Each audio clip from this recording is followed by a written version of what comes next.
based on the campus of the Delaware State University. Micheline, who is the CFO, or CEO, said she prefers to call it what is it, a mobile unit? Yes, well, it's a double wide. It is. I mean, yeah.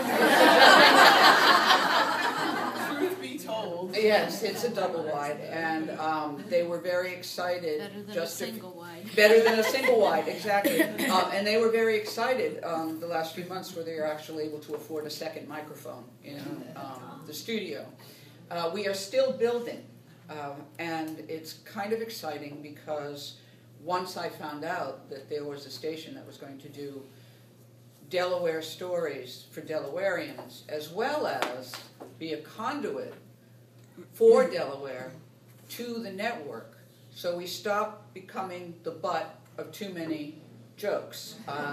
You know, I do want to write to Stephen Colbert and say that we are more than the rest stop state. And I realized how many stories there are down here, and how many remarkable women there are down here who live here, who have moved here to reinvent themselves from Omaha. Really? Wow.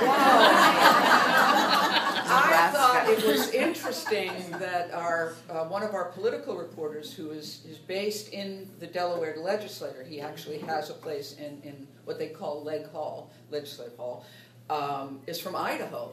And so I'm kind of letting him know about beach life, you know, while he's teaching me about mountain life in Idaho. But I have discovered that there are so many stories that have yet to be told. And I think it was Joan Didion who said that it's through telling our stories that we are alive. And I'm very excited about this new venture in public radio because we're trying to develop a magazine program where, I mean, we don't have a studio for it yet. I mean, there is no room in that double wide. But a magazine program that will be able to showcase some of the stories that are being done. I mean, there's one right here in Lewis at Cape Henlopen High School. I know there's a woman who runs the theater program for the high schoolers, and they're doing a production of a chorus line, which I think is remarkably ambitious. But she has also groomed so many teenagers, and one of her graduates is now at Juilliard. And you know, and she's just one of the women that I've met here with a story. And I indeed hope to be telling as many stories as I can. When I said coming down here was a leap of faith, it really was. But there's also a saying, a Zen saying, that says, leap and the net will appear. And I think it's absolutely true. It is possible to reinvent oneself and one's life. The thing I have also noticed about the women here in Delaware, and the population as a whole, but the women here in Delaware, the level of community service and generosity and involvement in the community, and the way that all of you work so hard to make this community a good one. And everybody, to a woman, is giving back something to, whether it's helping students get an education, whether it's helping in the health field, whether it's helping with the food bank. It is something that I didn't see in Washington, D.C. It's not, I used to live in New York, and I lived in Washington. And in Washington, the saying was, you get stabbed in the back no matter what you do. Everybody's out there, for themselves. In New York, you see the knife coming.